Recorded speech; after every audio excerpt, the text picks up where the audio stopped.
Welcome, guys, to the second episode of... let's start that again. Keep on going. Keep going. Welcome, guys, to the second episode of Ground Zero. We're here at Surrey-side. On the first episode of this series, I was fortunate enough to be interviewed by Arlo Tinape. My name's Mugun. And what we seek to do is to get into the psychology of what it's like to be a budding artist in the musical landscape. Today, we're fortunate enough to have a great talent. Anieszka, welcome. How are you? I'm good, thank you. How are you? Oh, I'm doing good. Thank you so much. Thanks for coming in today. Thank you for having me. Oh, it's always a pleasure. Now, Anieszka, the name is what gets me straight up. I'm like, that's a different name. It's an authentic name. It's a beautiful name. Tell me a little bit about your name. Well, thank you, first of all. My name, it has Russian and Polish origins, but apparently, according to my mum, she saw the name Agnieszka.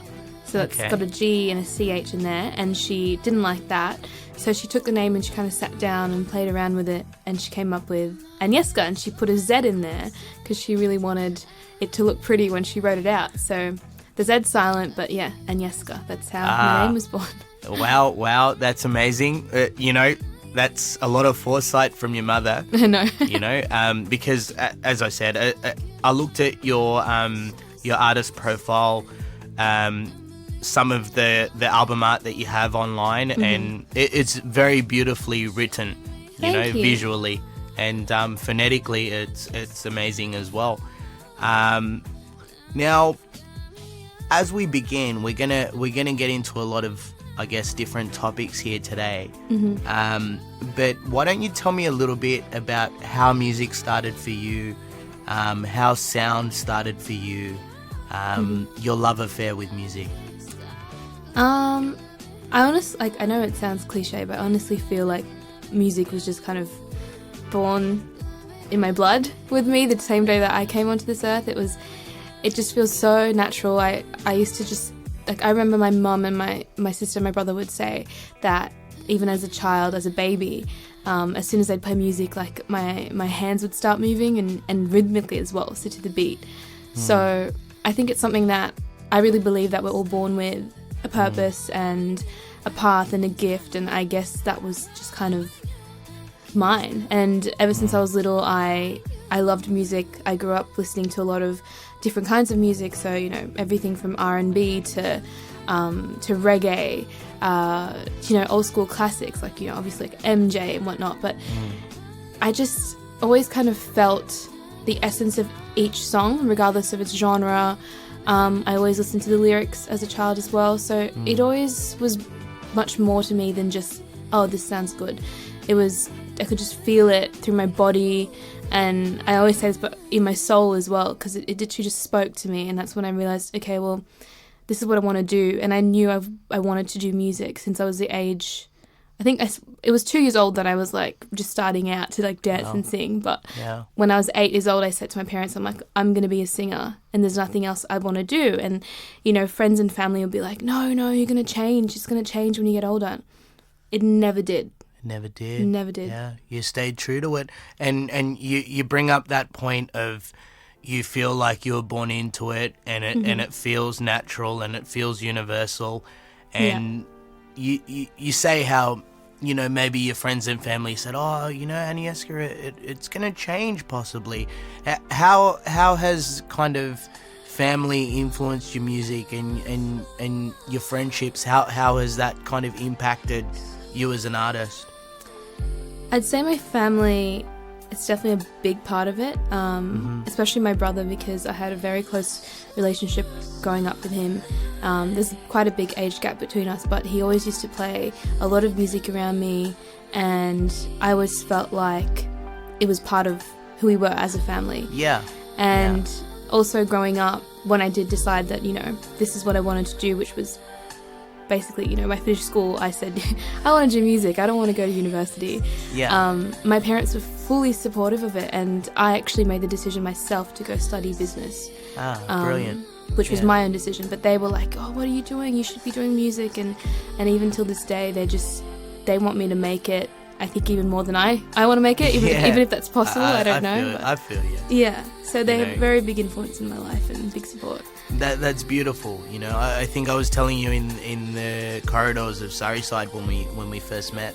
I have a younger sister too. Yeah. And I like to think that I influenced her musical tastes. Yeah. But these days she's like, I introduced you to that song, or I introduced you to that band. I'm like, no, you don't remember when you were young. So it's great. It's great to hear a brother in there, Yeah. Influencing your musical styles. Your sound, your sound is, for me, as a migrant to Australia, coming from my background is Sri Lankan. Yeah.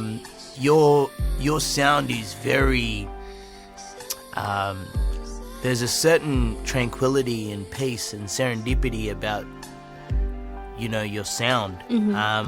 You told me that you had a lot of different influences. Were there particular artists, or you were talking about R&B and reggae and whatnot? Were there particular sounds that really reached out to you as a young musician? I'd say Bob Marley was definitely, and still is, and always will be, a very, very big part of, I guess, my musical journey and musical understanding. Always was playing in our house. The album Legend is probably one of my favourite albums of all time. So I'd say that's definitely, he will always be a hero of mine, especially lyrically as well. But because I'm from, I'm from Mauritius, I've got the island roots, and I also grew up in Papua New Guinea, and I was born there as well. So I was just surrounded by those island vibes, and there's a different kind of truth that you grow up with when you do grow up in that environment. So I'd say between Bob Marley, Alicia Keys, and Michael Jackson, those are the three artists I think really inspired me. But at the end of the day, I always believed in I really believe I'm an instrument, and music is a universal language. It's a flow. And when you're open to it and you take your ego away from it and you take kind of yourself away from it, in a sense, things kind of flow through you, and that's when you can put yourself back into it. And write about your experiences and different parts of who you are. So, yeah. Wow, Marley, MJ, and Alicia Keys, that's pretty unbeatable. That's pretty up there. Triple threat. Right. And, as I said, I stumbled upon some of your work a couple of years ago now, and I've been listening to a few of your tracks, trying to get a feel for how you're growing as an artist and the sound that you're trying to project. Tell me a little bit about your first recording experience and your first kind of your foray into recording your own music. I think my first recording experience was when I was 14. It was different. It was nerve-wracking, first of all, because I was only so young, and it was this whole concept of like, this is legit, like this is actually happening, and I remember just always telling myself that you can do the best you can, and there is a lot of pressure when you're recording. I think it's different, obviously, to singing live. It's two very different ball games, and the good thing when you're recording is you can do another take and you can perfect things, but it's very important when you are recording to not completely get into that mindset of it has to be 100% perfect. Right. And I think I've made that mistake before, where I've been like, oh, no, this has to be perfect, this has to be perfect. Right. And you can lose the essence of the song, or the essence, like the emotion behind it. Right. And I've noticed myself when I do demos, so when I write a song and I just do a quick demo track to get it down, it's usually in that really, shitty job that I've done, recording it, I get that real essence of the song, because it was about the song. It wasn't about perfection or getting the recording right. So I think it's remembering why you're doing it and how you want people to feel. Right. The emotion behind it, because I feel you when you talk about kind of the pressure in the booth. That kind of we hit record and this take's got to be 100%, and then sometimes your mind focuses too much on the perfection of it that you start to draw back from the emotion of it. Yeah, exactly. One of your most kind of emotive songs, I feel, is "Fall Into You." Yeah. That's a beautiful track. It's still spinning in my head. Oh. Tell me a bit about that track. Yeah, Fall Into, because I've been doing music for I feel like it's a long time, about 11 years professionally. But Fall Into You was kind of that song that I wrote when I finally got to the stage where I felt like I knew who I was, in a sense. As cliche as it sounds, I felt like, okay, I'm really happy with the person I am, and now I feel like I can express myself. And I wrote Fall Into You because I wanted that. I wanted what that song was about. I wanted to experience that with someone, and it's very poetic in a sense, and it's the whole concept of falling into someone because you're falling into their being and who they are, and it's not just because I know it can be seen as a very kind of physical song about lust as well, and I realized that after I released a song that some people interpret it that way, which is completely fine because everyone has their own interpretation. That's right. Yep. The way that I wrote it was, not on a physical sense entirely, but just as a person, as a being, just completely and utterly falling into who they are, not falling for just their physical or just their traits or what they can do for you, but literally everything stripped back from that. And that's, I guess, as another artist that's trying to, feel my way through this musical landscape, I feel like your originality with lyrics and your willingness to take those risks in terms of, hey, I want to write my music and I want to sing it how I want to sing it.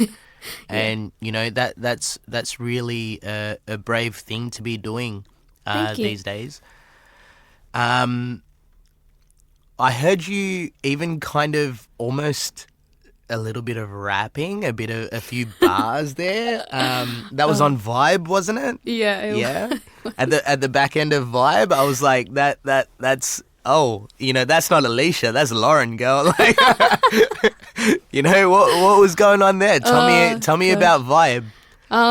Yeah, Vibe's a really fun track. It's definitely one of my favorites. It's I honestly, I didn't know how to end the song, and I wrote a few lyrics, I guess, and I was like, okay, well, I have a brief melody in my head, but I said, when I get into the studio, I'll muck around, I'll do some improvs or some ad libs and whatnot, and we'll end the song using one of those. And then somehow when I got into the studio, and I did work with Arlo as well, it was just like, I don't know, we got to the end of the song and I just, just started rapping, putting some bars down. Yeah, that's it. You vibed out. And just vibed out. Yeah. And I don't know. I don't know if anyone can hear me in the microphone. Yeah, we can hear you. Yeah, we can. But I remember that session when you busted those. that what Mugun's saying right now. Yeah. At the end of the track, and I said, "Dude, it's dope, right? You need to rap." Literally, right? Do you remember that? I remember that 100%. There you go. Yeah, Ali was literally like, because I remember I did it, and then I came out of the booth and I came into the into the studio, and he was like, "Dude, you have to rap. That was so good. You need to keep this in the song."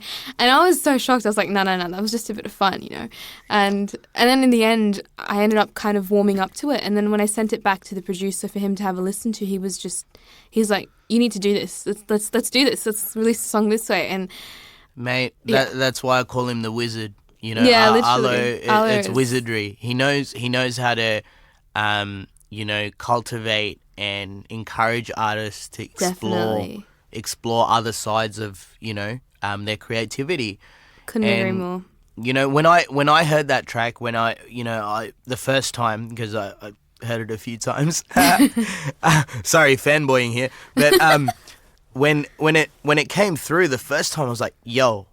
I was like, my ears pricked up. I was like, yo, what? Because it was a little bit unexpected. Yeah. You know, and then the track took a turn, and then I was like, that's pretty cool. That, you know, that's some cool stuff that you should explore.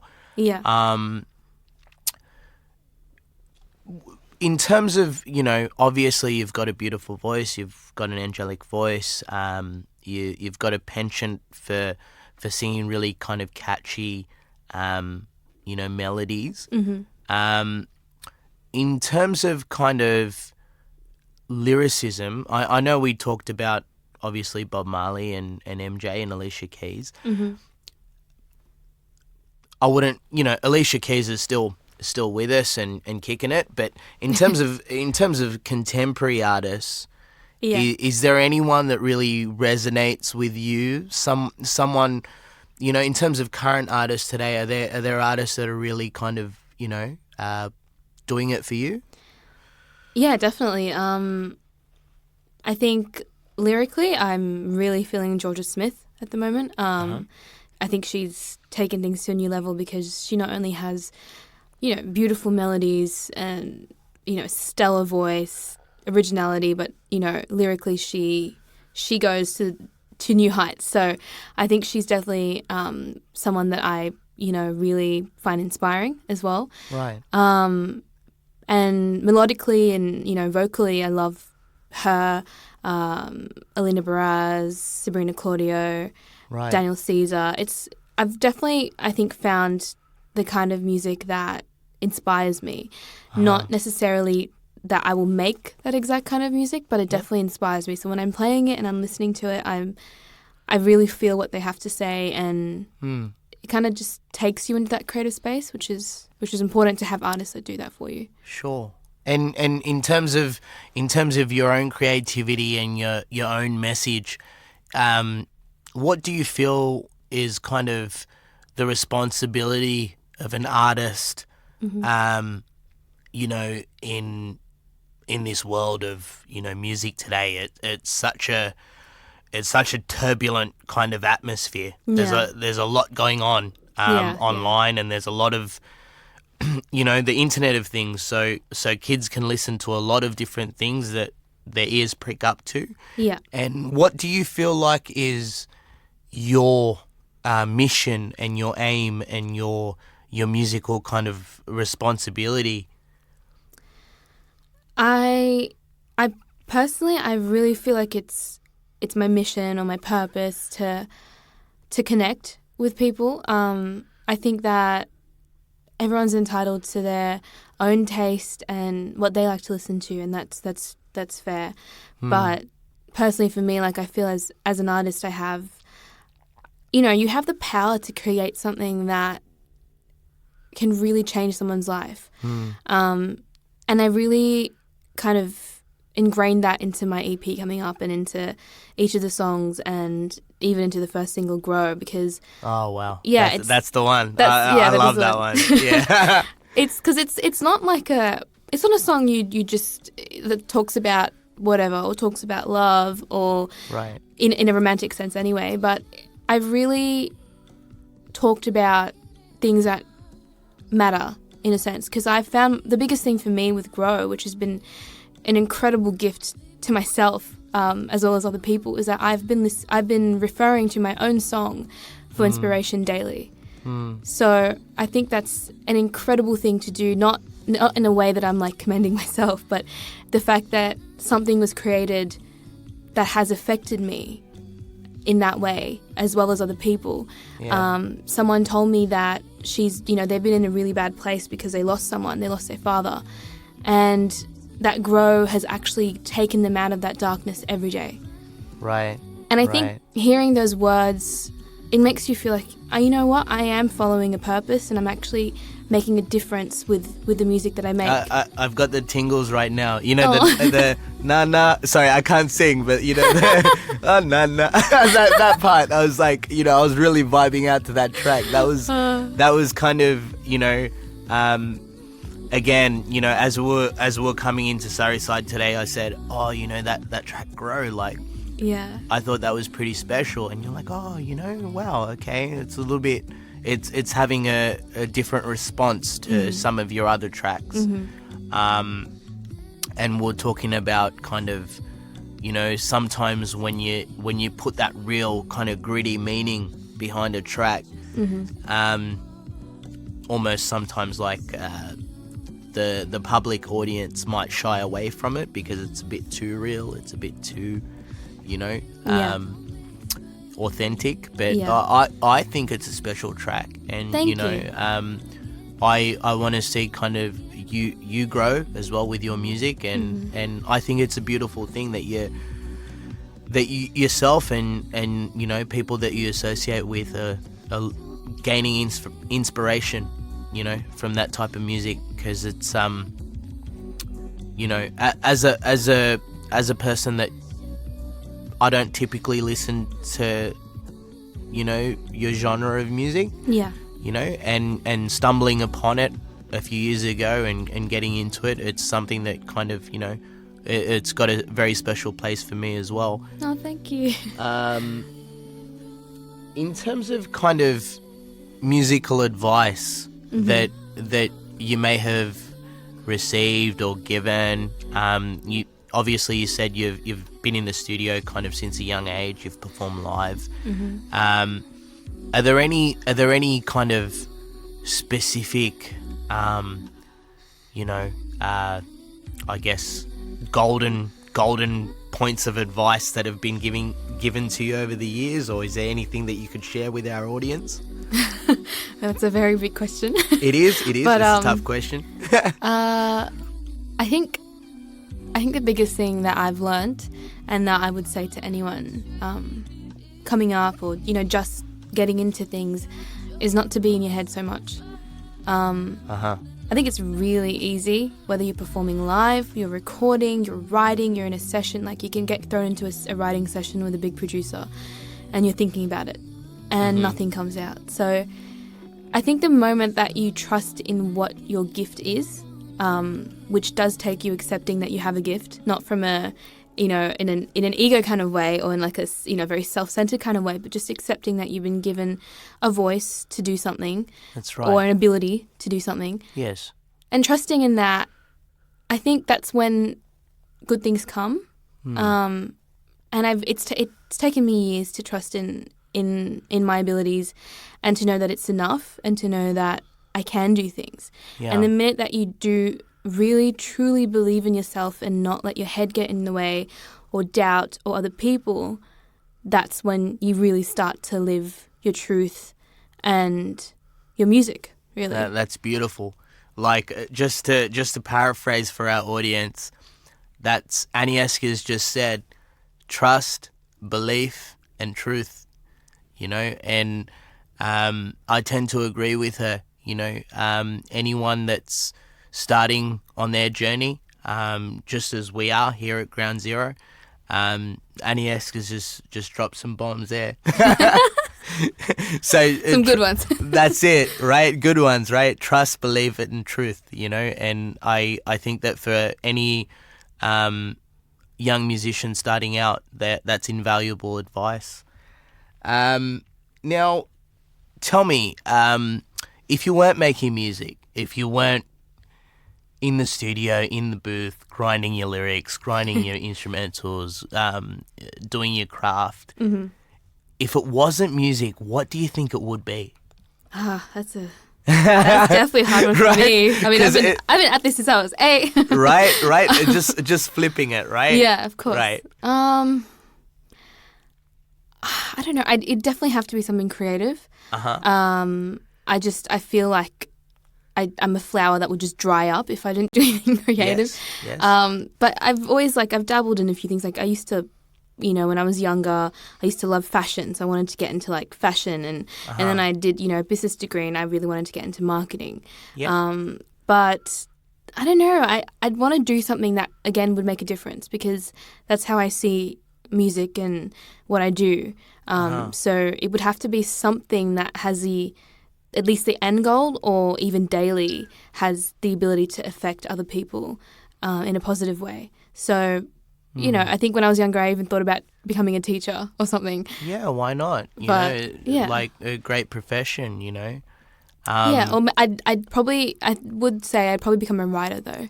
A writer would probably what I'd be. Right.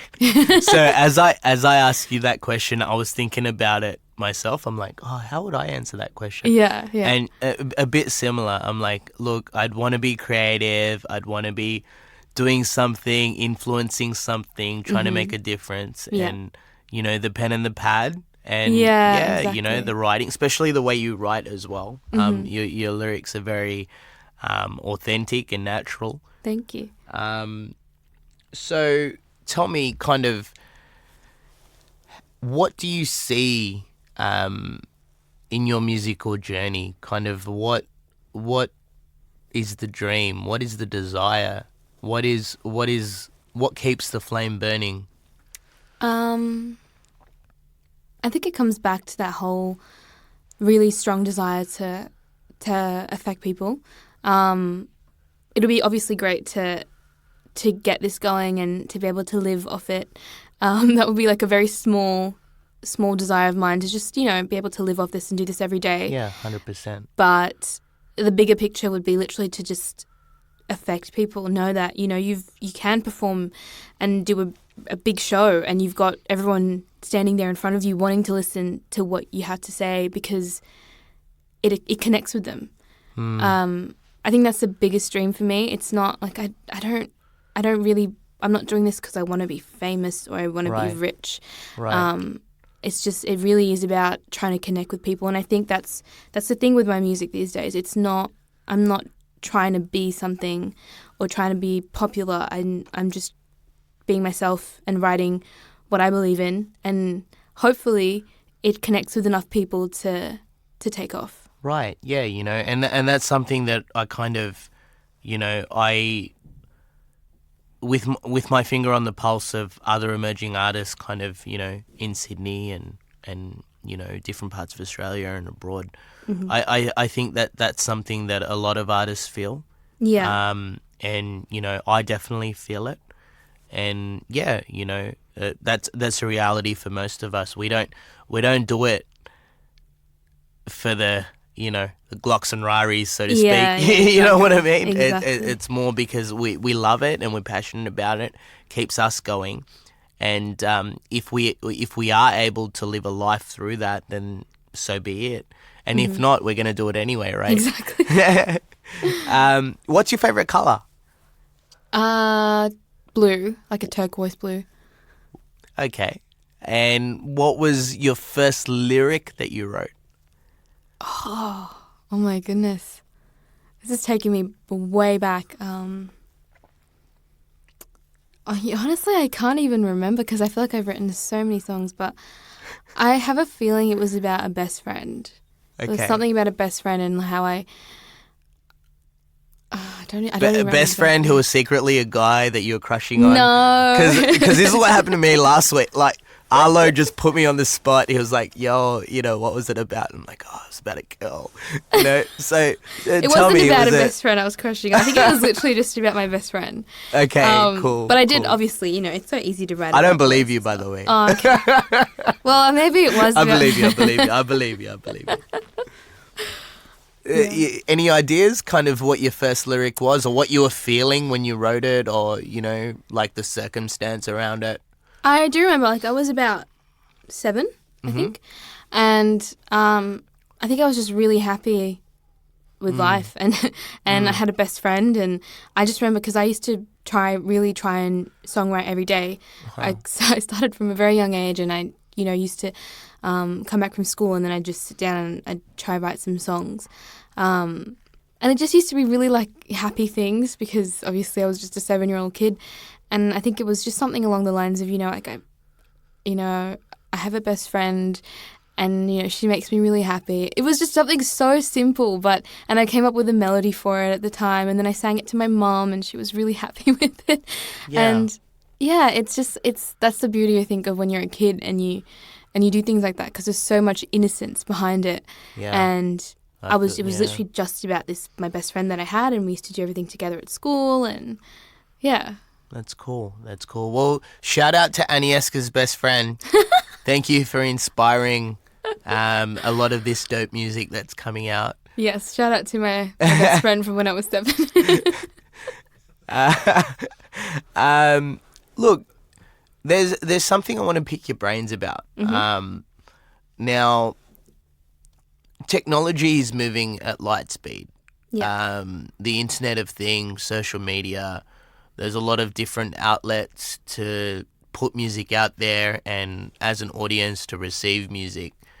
How do you navigate that? How do you kind of, deal with YouTube and Insta and Facey and SoundCloud and reaching out to artists, and what's that like for you? If I'm being completely honest, it's not the easiest thing. I feel like as a person, I'm actually very private and I'm very simple, and I actually don't like being the center of attention at all. And it's funny because I've chosen a career where you do need to try and make yourself the center of attention all the time. So I struggle a little bit with social media in the sense that, I try to put out good content for people who are following me and keep things relevant and consistent. But it is difficult because, I think with the time that we're in at the moment, as an artist, it's not only about your music. It's about, the way that you look and what else you're doing with your life and the kind of photos you're posting, and it's all part of it, but it just gets a little bit difficult sometimes. So that's that side of things. But when it comes to music, I think it comes down to just how hard you're working, how much you're trying to connect with people, fans or people who do connect with your music, trying to get it out there. You just have to really work your butt off to get it out there. You have to, send those emails out to blogs and stuff. You need to really use those avenues to get to where you want to get to, because it's just how the world is at the moment. And it's difficult, but I feel you. I mean, it doesn't stop when you're a young artist. Not only do you have to be in the studio and try and create some great music, but you have to look after your profiles and the marketing and this and that, and almost micromanage every part of it. Exactly. And I think, it seems like, because me personally, I got 50 views and 49 of them is me and 1 is my mother. So, so I don't know about that success, but I feel like, what you're saying is that, there's a lot of different little pieces, but as long as you're staying true to your fan base and your intended audience, then, hopefully something will pop off.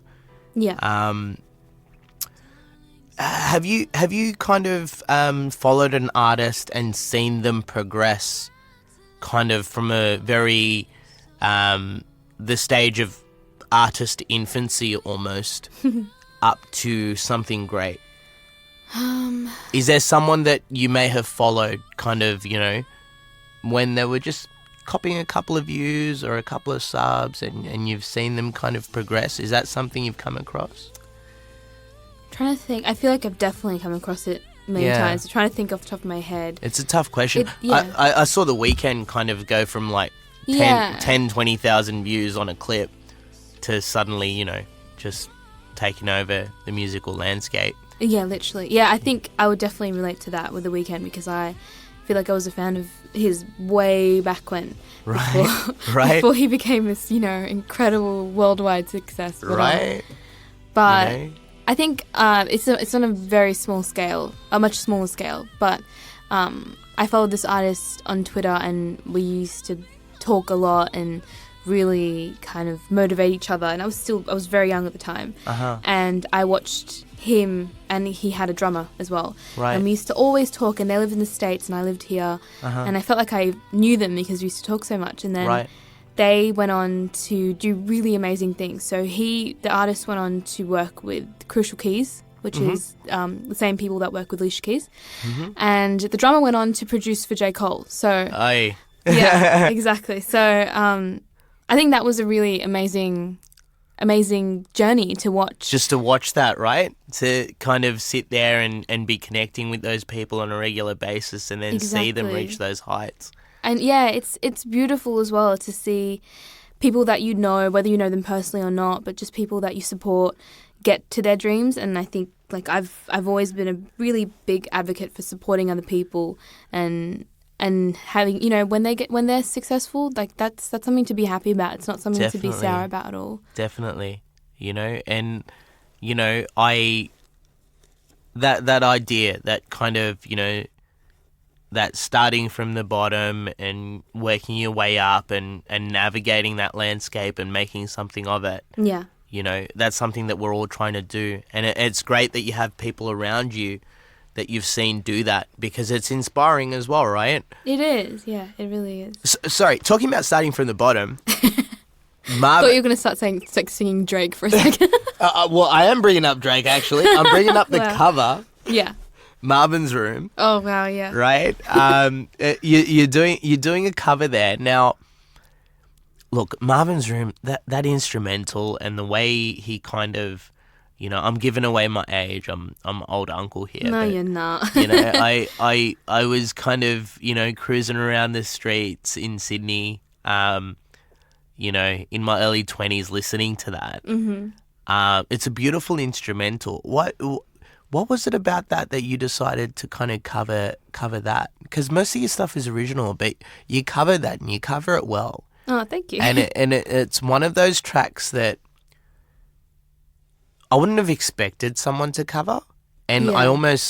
I like the fact that, you know, Drake's got such a big catalogue, mm-hmm. and you could have covered anything, mm-hmm. but you've picked that to cover. What was going through your thought process when you chose that song? I was still quite young. I think I was in high school, and I was trying to keep, you know, my YouTube game strong, really. Yeah. And I really loved that song. You know, I've been a fan of Drake from way back when. So, yeah.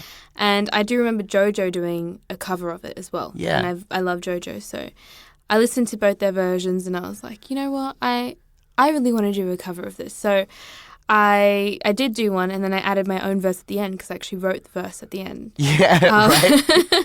So I don't actually know what came into me. I was just like, that's the cool stuff. That's the stuff I'm like, yo, this is dope. You know, even on the end of Vibe, I'm like, sorry, it's just, you know, it's the hip hop head in me. I'm like, yo, that's cool.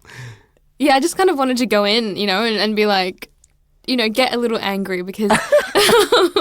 Well, look at Queen Bee these days, huh? Yeah, literally, like, right? So, you know, there's no harm in being angry, and as a human being, we're entitled to feel all these emotions, range and we of emotions, do. Yeah, it's like it's you don't always have to be happy and positive. I mean, it's good to be, but you know, you get angry sometimes, and I think I just wanted to show that side of me, and you know, I'm you know, all about women empowerment as well. So I was like, yeah, let me take control of this. Let me put you in your place and say, you know what, you did wrong, and you're not going to get me anymore. Yeah. And you know, moving into that sphere, the Drake sphere of kind of emotion and anguish and love and torture and passion, and tell me, what's music like? Is it I know personally it can be lonely. It can feel like, oh look, you know, no one gets why I have this bloody thing on repeat over and over again. Tell me about when you connect with music, when you're in the zone, when you're feeling your creativity buzz. Mm-hmm.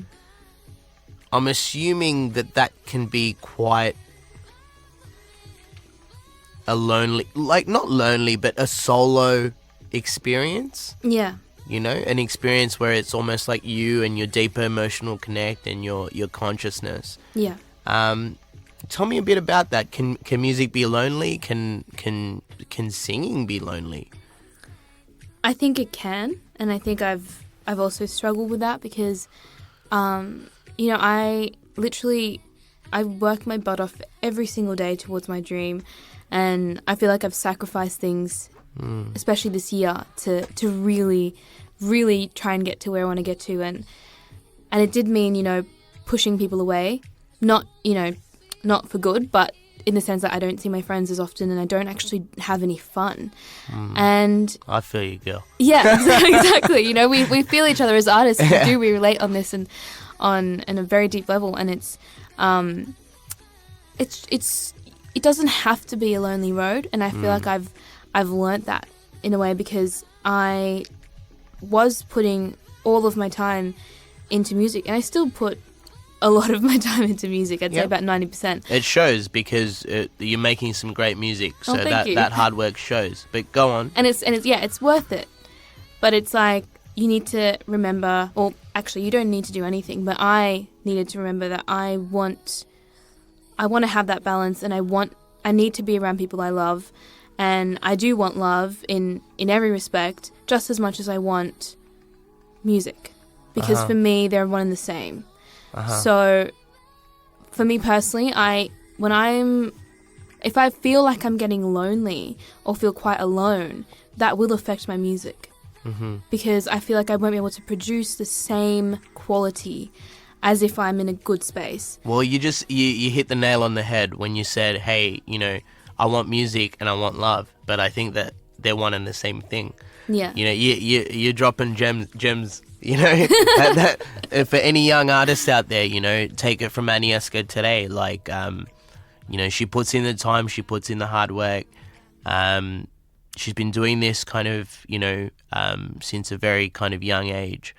And what she's telling all the listeners out there is that music for her and love for her is exactly the same thing. Yeah. And I think that's some special kind of insight. No. into what it's like to be an artist. That being said, who is an artist today? You mentioned some artists before, but who is someone that you think, hey, I really want to collab with that person, or not even collab, but I want to sit in a room with that person and just talk to them and give them a hug and have a glass of wine? Who is that? Who is that artist for you? Tough question. You're asking me so many tough questions. A tough today. question, but you can give me a few answers. It doesn't need to be one. Yeah. Okay, I'm just having a quick think. I think obviously Alicia Keys would be one of them, because I've looked up to her since I was a child. So I'd love to pick her brains and just, listen to her speak about her journey and her understanding of music. And obviously I'd love to have a glass of wine with her. Yeah. So yeah, she'd definitely be one person. And I think on a very it's not like on a big level as Alicia Keys, I think an artist that I've always loved and followed is Zach Abel. He's quite well known in the UK, but right. I don't know. I'll have to look him up. Yeah, his music's amazing. It's got a very nice soul vibe to it. He's got a beautiful, beautiful tone in his voice, and I just feel like he has a lot to say, and I'd love to just sit with him and... Zach Abel, huh? Yeah, Zach Abel. Cool. Yeah. Peep the game, kids, if you're out there listening. Definitely listen to his stuff, but I'd love to have a chat with him and know what goes behind his lyrics and his melodies as well, so yeah. True. Now... Let's move on to kind of, we touched on this a bit earlier.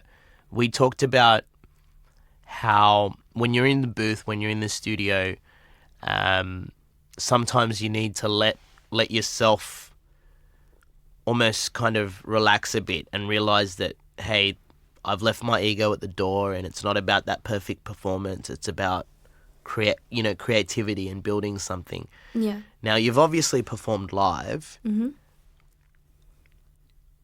What's live like? What's the audience like? What do you feel? What are the nerves like? What's the satisfaction like? What's the bright lights like? What's the feedback like, both positive and negative? Mm-hmm. Tell me about performing live. Performing live it's a different feeling. It's a different vibe, obviously, to recording and songwriting, but it's so exhilarating. It's an amazing feeling to be standing there singing, whether it is an original song or a cover, and have people react.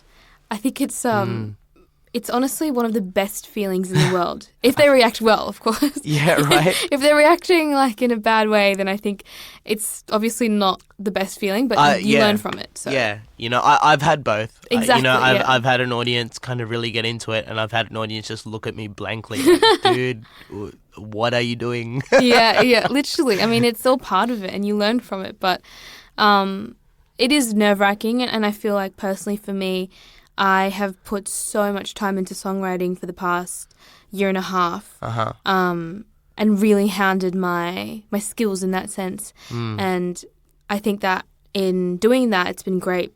But performance-wise, I feel like I need to get back into it, and I need to feel those nerves again and just bite the bullet. And because it's like you need to have both as an artist, and I used to do a lot of live before and not enough songwriting, and now I've done a lot of songwriting and produced really good material, but I need to get back into the performance. I feel you. Sometimes, it can be a bit overwhelming. You feel like, oh, look, I'm just going to break out. I need to do this live. You know? I was at Fairfield Station just on Sunday, and peak hour morning traffic was coming through, and I was with a busker, and I was just spitting bars at Fairfield Station. Oh, that's so good. So it was just because, it was a time, and it was the universe, and I was there, and there was a guy on a guitar, and I was just like, yep, it's got to happen now.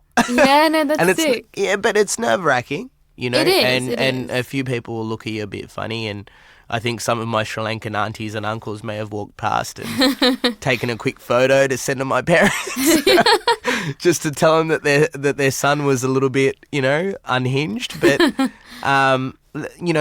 that's great. So is there an advice? Is there something that you'd say to a young artist that might be afraid of performing live or a bit nervous of performing live? Is there a way that you deal with that range of emotions? I think it does come back to that whole thing I said about being in your head, but it's just, I think when you're singing a song and you really feel what you're singing, I don't think you can stuff it up. That's it. That's honestly what it is. The minute you start thinking about, oh, how am I standing, or how am I singing, or am I going to hit that high note, or oh, that person just turned around, do they not like what I'm doing, Right. Like, those things at the end of the day, they don't matter. How someone reacts, how you're standing, whether you're going to hit the high note or not, like, anticipating it is it's not going to get you the right performance, it's not going to get you the right outcome. So I think taking and I'm learning to do this as well, but taking every performance as an opportunity to connect and to feel what you're doing, it makes it less likely for you to. I think that they're words of wisdom. I think that even at your young age and kind of, at the stage of your career that you're at, I think that's very, very wise. Oh, thank you. Now, what's next for Anieszka? What's coming up this summer? What's coming up? You got stuff in the pipeline. What are you thinking and feeling, and what's up this summer for Anieszka as an artist? At the moment, I've just released the first single from my upcoming EP. So the video for that's dropping tomorrow. So I'm really excited about that. Check it out, people. And then I'm dropping the EP mid-August, and I'm very excited to share it with everyone finally after working on it for quite a while. Brilliant. I'm not sure what's to come after. Sorry to cut you off, but where can our audience find more about you? I know my name's really hard to spell, but if you just Google my name, everything pops up. But Anieszka, that's how you spell my name. Anieszka. Yeah, Anieszka. All right. I'm on Spotify, I'm on YouTube, I'm on Twitter, I'm on Instagram. So I'm on Facebook as well. So you can hit me up as well if you have questions or you just want to chat. I'd be more than happy to have a chat. And so new video popping off tomorrow. New video, Very exciting. I'll definitely be clicking, and I just wanted to say, on behalf of kind of Surrey Side and Ground Zero as well, thank you so much for your time today. Thank you for having me. Thank you for blessing the world with your really positive, healing, kind of inspirational music. Oh. We need more of it. It's an absolute kind of it's a really, really beautiful thing and a really timely thing. Thank you. Especially when a lot of artists these days, they might be singing about stuff that's a little bit it doesn't really hit home the way a lot of your lyrics and a lot of your tunes hit home. So I think keep it up. And is there anything you want to leave our listeners with before we wrap it up here today at Ground Zero? Just don't ever give up. Don't ever stop. Don't ever give up. Keep on going. That's it. Well, thank you so much, Anieszka, Thank you. for Ground Zero today. It's our second episode. We're wrapping it up here at Surrey Studios. My name's Mugun. As I said before, Ale Tinape, this is his brainchild here to get inside the psychology of budding artists in today's musical landscape. Today we had the fabulous Anieszka come in, and we picked her brains on what music is to her, and hopefully that's provided you guys with some food for thought and some inspiration. So we're signing out here. Thank you again, Anieszka. Thank you. And thank you guys. Tune in next episode. We're going to have much more for you. Cheers.